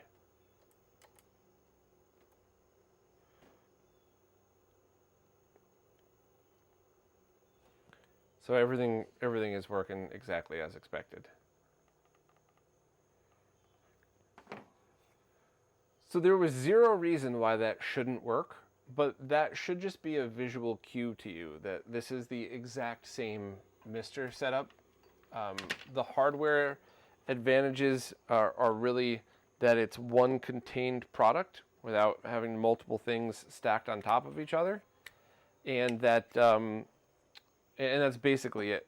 So while that was kind of a silly example, it's just a really great visualization that this isn't different. You don't have to worry about compatibility or buying this and one cord doesn't work on one and not the other or something like that.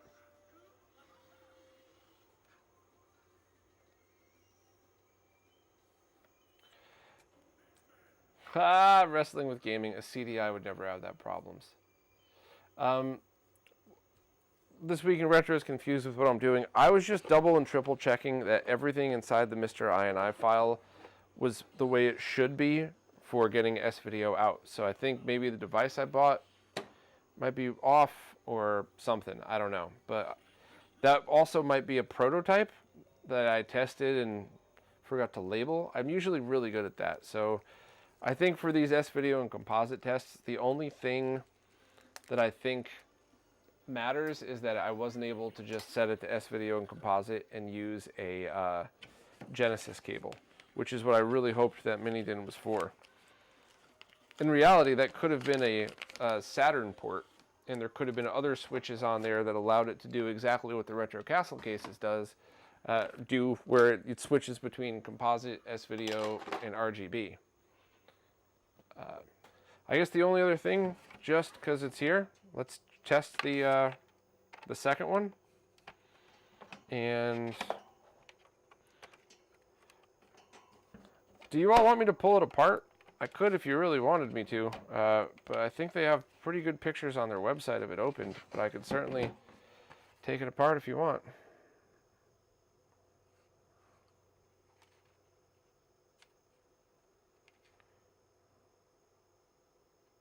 I think it's just the bottom couple of screws. Oh, I forgot to move the SD card over. That's why that one didn't boot.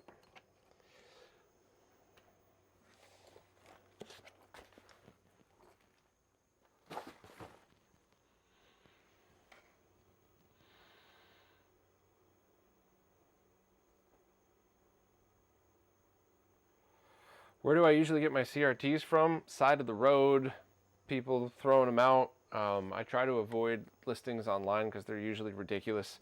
I can't tell you how many times I've seen just garbage bottom of the barrel CRTs listed for $200 as retro gaming monitors. People are idiots, what can you say?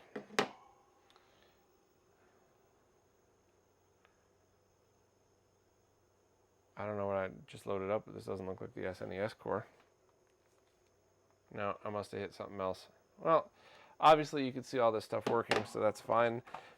In the chat, real quick, do you want me to open this up or not? I'm happy with either. I'm gonna grab a screwdriver just in case.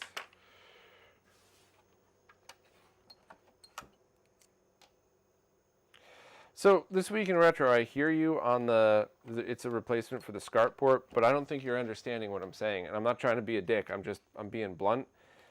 The problem is that it's not working right. You're not getting quality video. You're not being able to use the correct cables. That's the issue here.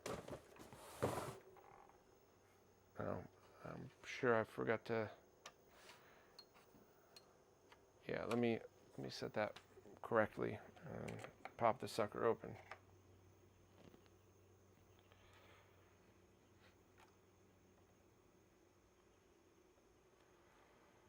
Yeah, I had messed with the INI file on this one. Equals 0. Yeah, okay, back to normal. Sorry, everybody.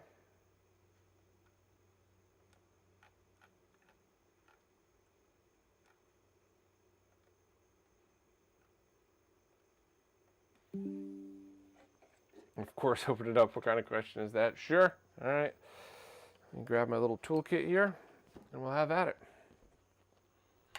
Let me make some room here, though. Get this other stuff out of the way.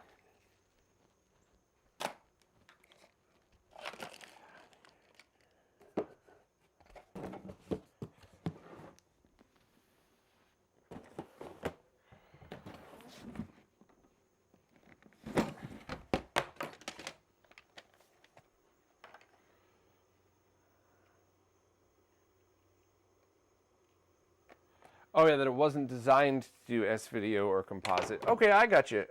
I think that might be a missed opportunity then, especially when the Retro Castle cases have done this for a while. But honestly, other than that one port, everything else about this is awesome. So.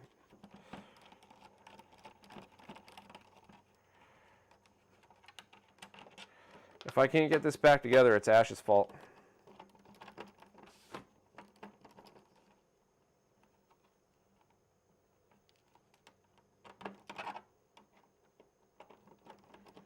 Just for the record, this is something that's shipping to customers right now.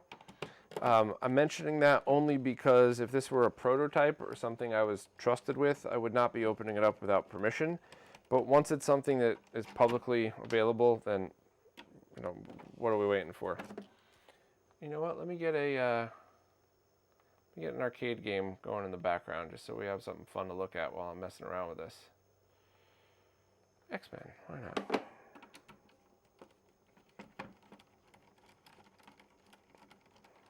Watch, I picked a core that won't load. No, alright, it's good.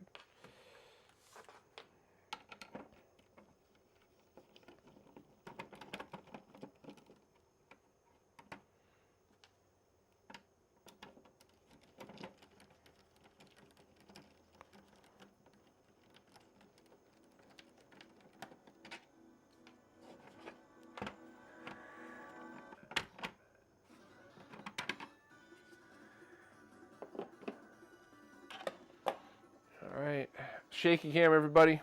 Prepare for a Jason Bourne movie.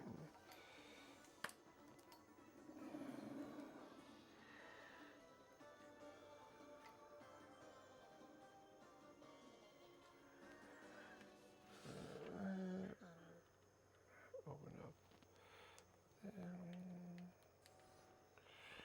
Set this to manual.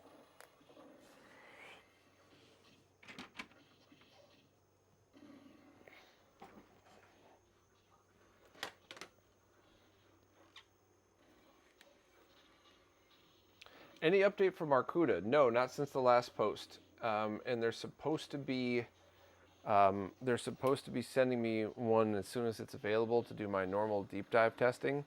So I'm really looking forward to that. People are mentioning that there's an add-on card. Yeah, I know. I'm just saying it's a missed opportunity that could have been built in if you're going to have that port. It's just my opinion here. So access to a lot of stuff just by popping the outside over. Which is good. All the dip switches here, the expansion stuff. So that's pretty cool. Let me pop the top off. And I'm going to take a picture here, because every time I try to do this by holding it up, it never really works the same.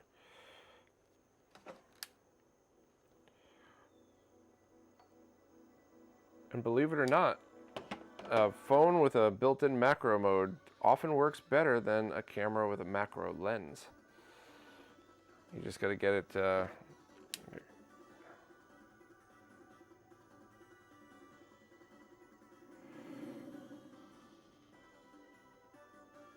Those are the RAM chips.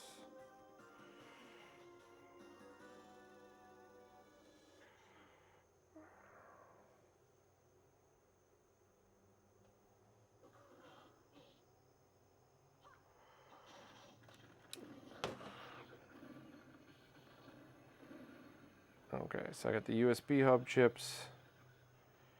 I got the network port, and I think that's the analog devices.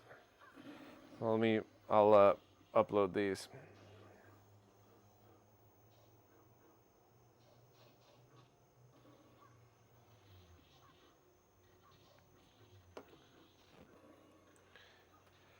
And I guess that's basically it. Speaking of CRTs, the other night I went out for a soda and came home with 2 CRTs.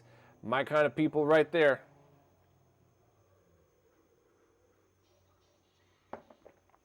Hey, Beast, what's going on, dude?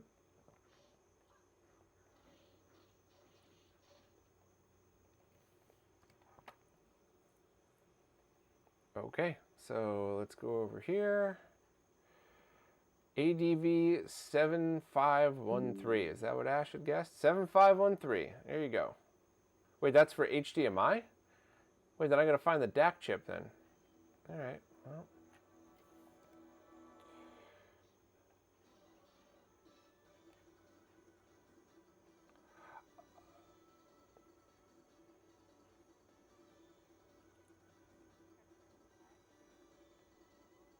Ash, call out if there's anything. I actually got to go in like 5 minutes or so, but call out if there's anything else you want me to take pictures of here. I thought that would have been the exact chip for that they're using for the DAC stuff.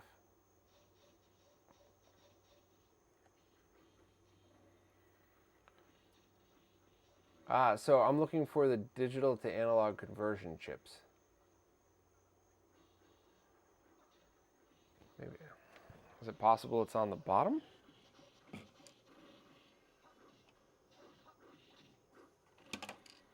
No, there's no chips on the bottom.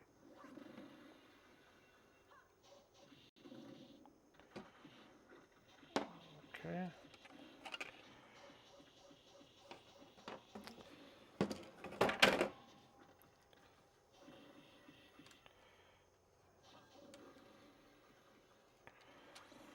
Very smooth design, though.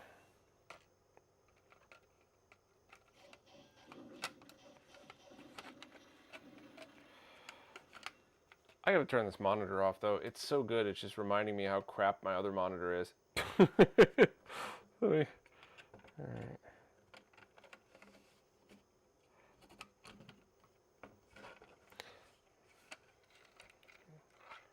So, can this slide in without taking the whole board out?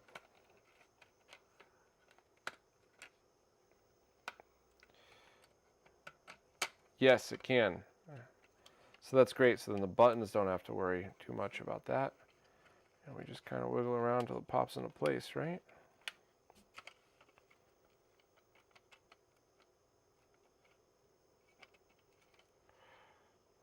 What am I missing here?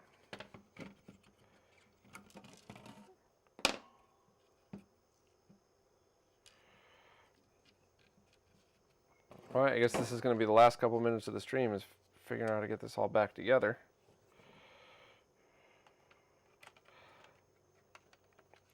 Oh no, it just plopped in. I don't know what I was teetering on before. And I'll just try sliding that in by my own camera here. Yeah. Bend in one end, bend in the other, pop it in. All right, this is super easy. I think I was just used to the other multi-system, which was a pain, not because it was poorly designed, just because there was a lot to making it all work with each other like that. So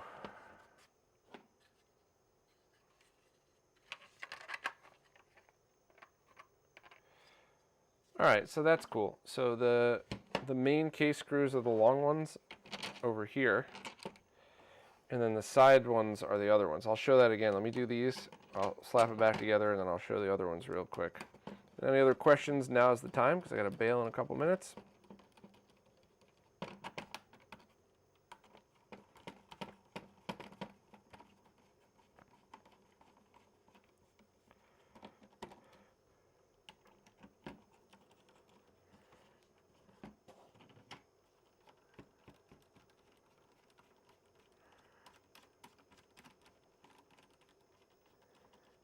And yes, I probably could have used a power screwdriver to speed this up, but while this is a high quality 3D print, it is still a 3D print. So I don't want to shatter anything. All right, so to pop the sides off is super, super easy. All you would then do is you could do these individually, and each one has its own screw. So if you wanted to add in an internal Wi-Fi Bluetooth combo adapter, you could probably finagle it in from the bottom, but one screw, don't be lazy. And then dip switch settings for access to it. I'll double check with Richard tomorrow, and I won't do a write-up on this until I do, because I want to make sure I didn't miss anything. Maybe one of the dip switches changes something around, but yeah, so far I absolutely love this thing. I think it's great. I think it's well priced. The only thing I just wouldn't recommend is using the Genesis Mini DIN on it, because it's too dim, and you can't use the majority of cables out there. But I like it a lot. So let me check the chat for any other questions, and I'll clean up and head out.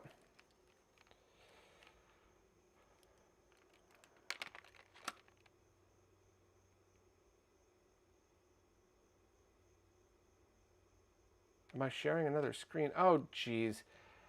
I forgot to do it. What a moron. I'm sorry, everybody. It really has just been a long and brutal week. And I switched to seltzer a while ago, so I can't even blame the booze. Not that I even drank much, but whatever. So yeah, this was a fun one, other than my stupid camera snafu when I was trying to show you how it all went together with nothing else on the screen. But the only thing you missed is this screw, and this screw is for these two side pieces, which I did show before, that allows you access to all that stuff. And then those four are the case screws, and it does go back together very nicely. which is good because if you're used to every other MiSTer build, not the MiSTer Multisystem, all the rest, they could be kind of a pain to get together.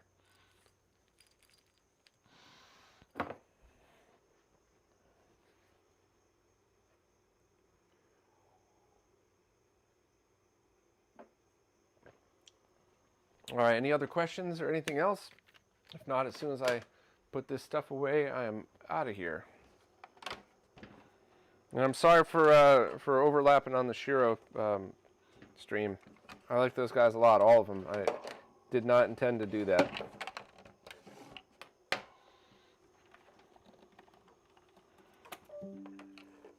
Oh, and it survived that whole thing on an original crappy D10 power supply, so that says a lot. I imagine it wouldn't if I plugged in a ton of USB devices, but no MiSTer setup would, and that's very specifically why Heber recommends getting a real power supply for it, a Meanwell or a Triad or something like that. I like to test stuff like this to try to make it break, just to warn people of what to do. But for a basic setup, yeah, I think this is just a 2 amp power supply, 5 volt, 2 amp.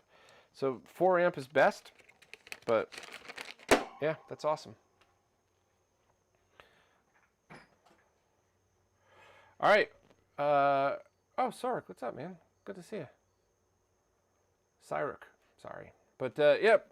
All right. Thank you all. This was awesome. Thanks for joining me. I will message Richard probably tomorrow and just let him know my findings. And I love it. I definitely would recommend it. I just wonder what's up with that DIN port. But thank you all very, very, very much. If I missed a super chat, I'm really sorry. I was trying to pay attention to the chat. But yeah, well, I'll see you all very soon.